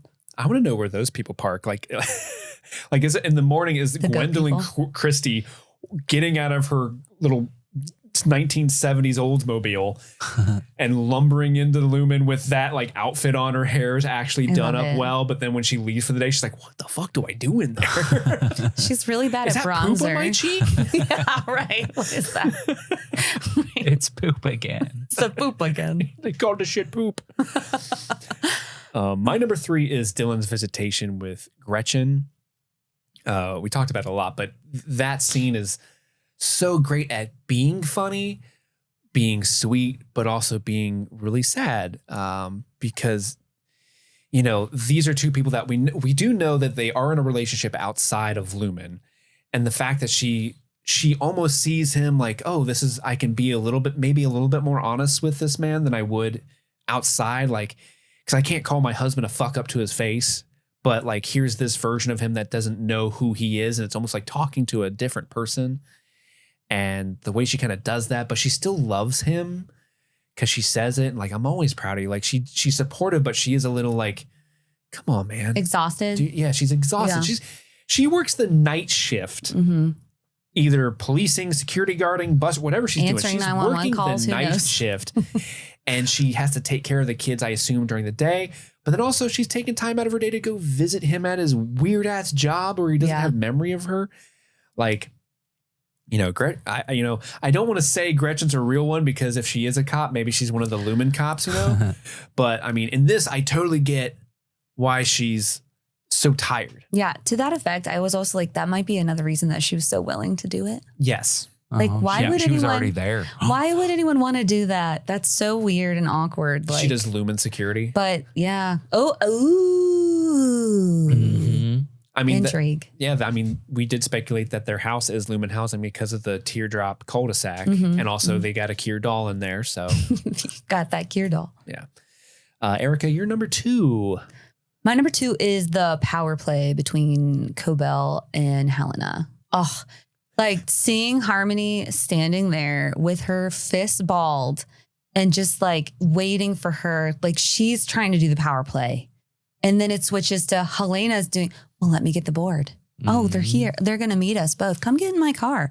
Like those two battling it out. That was so awesome because you think of we've come to know Miss Cobell on the show as someone who is powerful, and to just kind of see her tuck tail and run away, she knows something's up, which makes whatever they're doing all the more terrifying. So I can't wait for that mystery to keep unfurling. But yeah, that was so fun for me. I loved that one between her and Helena. If you ever want to have a argument with me, we have a parking lot, an abandoned parking lot across the Right street next from door. our house. I'll just lurk So if in the can I darkness. like get home and you're just like there with I'm your just there parked hands balled. across the street. If you want me back, you have to accommodate my needs. Stephen. Oh God. Let's go talk to the board. Oh no. Andy, you're number 2? My number 2 is your number 3. Yeah. Dylan's visit with Gretchen. Just realizing that he's a fuck up on the outside is so sad. And it's such a sweet moment. And Secretary's doing a lot of work there where he's like teenager, cute girl, paying attention to him, doesn't know how to react. Oh, she loves me. It's just Badass. really sweet. It, like you said, it's sweet, it's funny, it's sad, it's all the things. My number 2 is Seth Milchick's reward, his recanonicalized paintings of Kier. This scene is just so, it's uncomfortable and like diabolical, but like the performances of Tremel Tillman and Sydney Cole Alexander is so amazing. Like Sydney Cole has this interesting role in the show where she is, she's basically like a press secretary for the whole entire company, but also she's the only one that has direct communication with the board. Whatever the board is, it speaks through her. So she is like the mouth of Sauron for Lumon. And she's a Sean Spicer. Yeah, she is. I'm so sorry. As soon as you said that, all I can think about was Melissa McCarthy playing Sean Spicer. Oh, those were great skits. The press secretary. Sorry, go ahead. If Natalie gets a segue and starts like roaming around, that'll be killer. Sorry. But so she has this really interesting challenge for her as an actress where she is communicating a different character's thought. She's trying to act as if she's thrilled and corporate, smiling, happy, but there's still her own personal feelings also seeping through in this moment. And then to your point that you made earlier, Andy, this is one of the first overt messages of Milchek being a person under there, like not just like company man doing whatever he's asked to, drinking the Kool-Aid. Like he's a person there who has feelings separate from the company. And this is the first time we're kind of seeing those feelings directly at odds. Like we've seen hints of like, hey, I'm not necessarily thrilled about what I'm doing to these people, but job's got to get done. And this is the first time he's really been like, oh God, oh shit. No, thank you. I think that's the scene that like months from now, I will continue to think about specifically is this one. But yeah, it's my number 2. What's your number 1? Your favorite moment of the episode, Erica? Well, Steve, you have the reputation of being a joke stealer. And I just want you to know you stole my number 1 moment. Oh, really? My number 1 moment is the gift for Milchek. Just watching his face. Like he already came in that office pissed. He had those balloons, and Natalie stopped him from saying, oh, they were for Mark because the board was there. Like he's pissed. And then he's coming from a pissed mood. Then the board's on there. And then he gets this gift. And honestly, I think he is, I think he's getting to his limit with them. It looks like on his face that he's just like, I wanted this job. I wanted this promotion. And now look at this bullshit. Like what am I doing? And I think that maybe Lumon has commissioned a little piece of their downfall with those paintings because, what's going to happen? Like Harmony is going rogue. She's gone. And if Milchek turns on them with the information that he has, they're screwed. So they said they fear no one. Like Helena Egan's line was, we fear no one. But they should start getting a little scared because this is not good. And Milchek is very capable. But yeah, I think that was so powerful and the acting was so good. Natalie's eyes and Milchek's face, like just this, it was, I don't know, it was like kind of suppressed anger, but also like he was shocked. So just like to see his reactions, it was so good and so believable. So great acting from Tremel Tillman there. Yeah. Andy, your number 1? You and I probably have the same one, the reintegration at the end. Yeah. It's so fucking fire, dude. It's so well done. And like they're using like the rings of power, like bouncy sand stuff. Yeah. And I'm like, oh, this is cool. And like see the waves starting to get together. Mark like starting to talk like he's any Mark and stuff. It's phenomenally done. Mm-hmm. And all of the quick cut, intercut stuff there at the end. When I jumped into the episode, for whatever reason, it wanted to start me there. And so like as soon as I hit play, it was just like flashing like crazy. And I was like, oh, and then rewound it. And I was like, oh, this is fucking fire. And that's because Chris watched this episode before we did. Yeah. And that's where he ended. And then we ended it there. And so I assume when you started up, you picked up where we ended. Gotcha.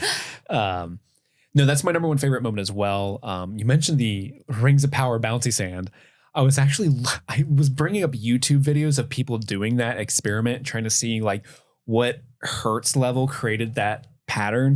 And I couldn't find an exact match, but it's funny because that the pattern that the sand is making when it works, the 4 big circles, I think it looks like the 4 big circle pattern that is on the Miss Casey Cold Harbor thing at the very, very end of the first episode of this season. Okay. There's that image of Miss Casey with all the medical jargon. There's like a little box that has like 4 symbols and it looks like the sand. Interesting. Which is kind of interesting.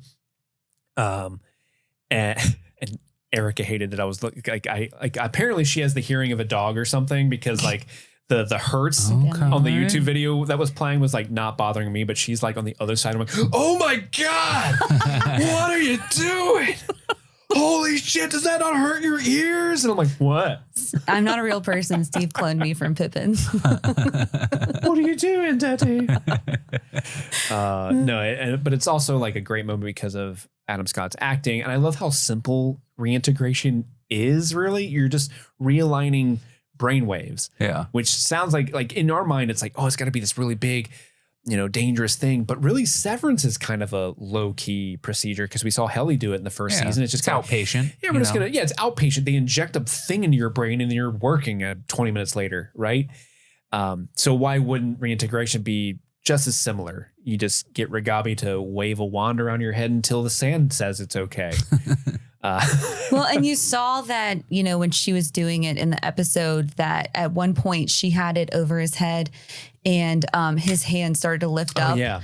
And he was like, shaking. and she's like, oh shit. So, I have it on the PD setting still. So something was going wrong there. So, whatever. It's a chip that's causing them to forget. So she just has to fuck with the wiring of that thing. I felt like that was Outie Mark like coming alive, taking over the body for a second. And then he's like, what the fuck? That's not me doing that. And then, could be, yeah. I mean, there's a lot of ramifications that the scene has going forward for the show. Like, is Mark going to go through some sort of reintegration sickness similar to what PD went through? Yeah.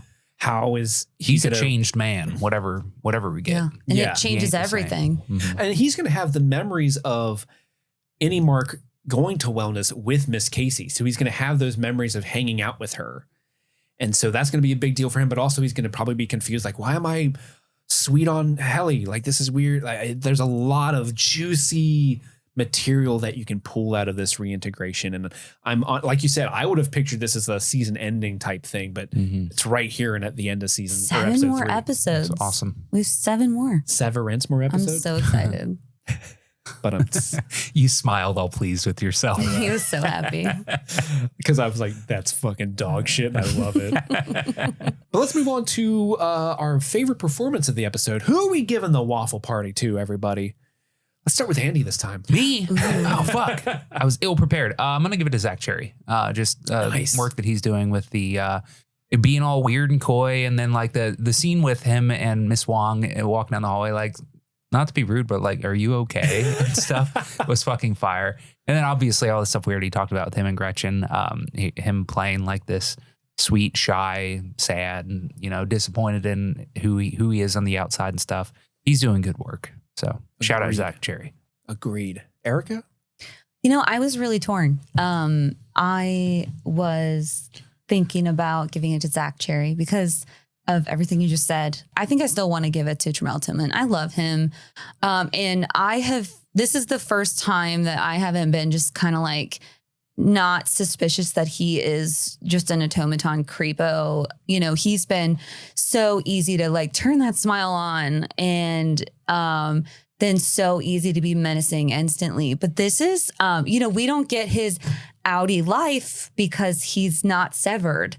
So this is who you get. And he's kind of just been playing this role for Lumon and like seeing the inside of him and what his real feelings are while he has to like say thank you to this egregious thing that they've done.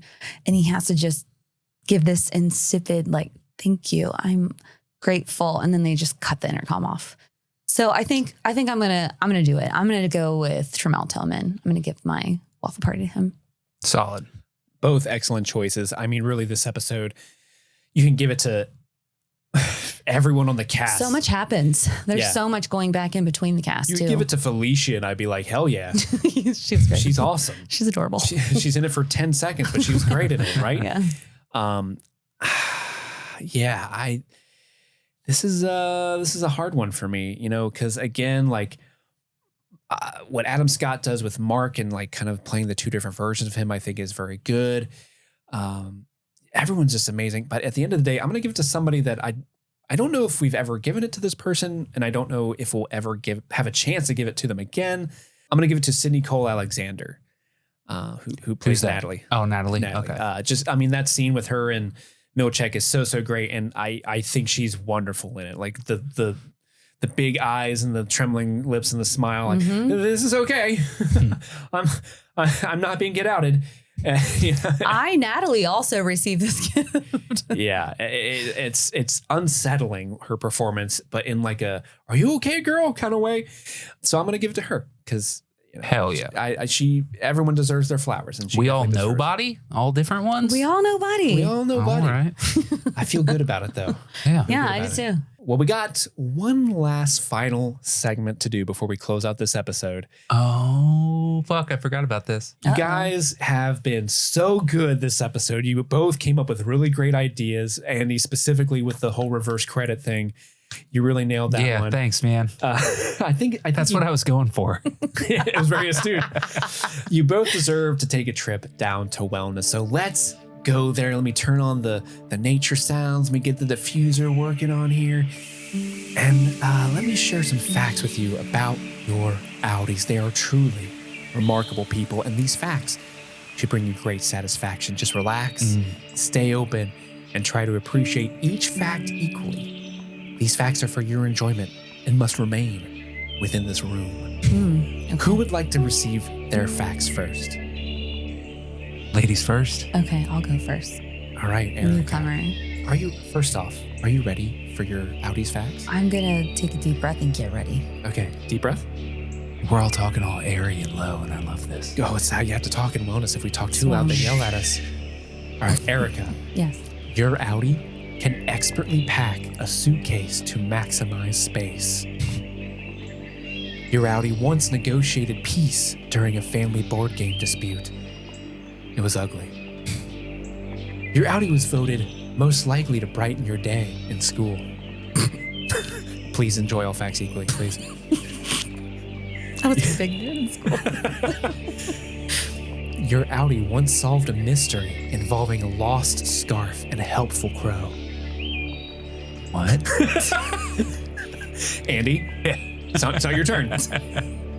Erica, your last fact. Are you ready for it? Yes. Your Outie once...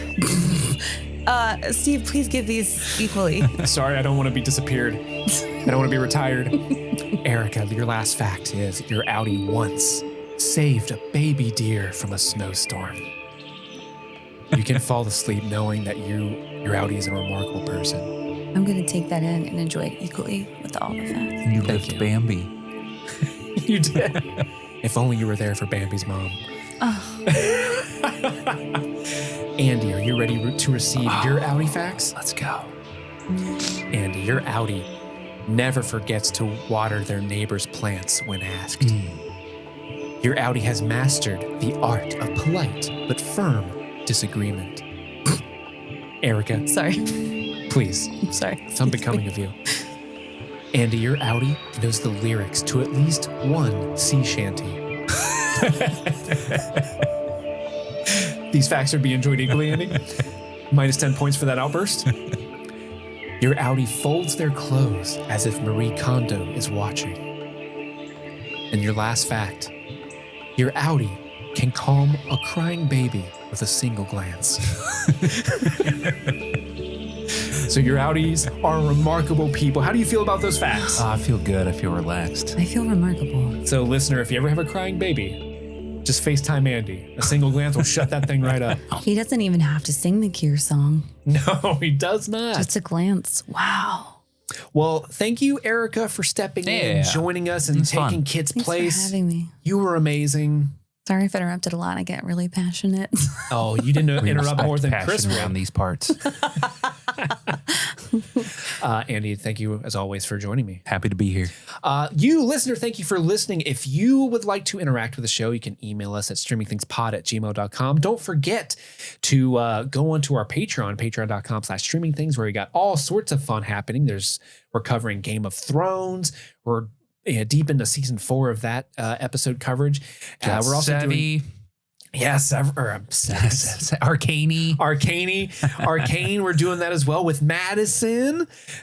We got the next series of that coming out later this week. And if you listen to our Patreon coverage, we'll hear Andy and I get progressively drunker. So, or sober. By this point, we're more sober. Yes. Yeah. But thank you all so much for listening to Streaming Things. We got to return some videotapes. My name is Steve. I'm Erica. I'm Andy. And I'm Steve. And this was Streaming Things. Happy streaming.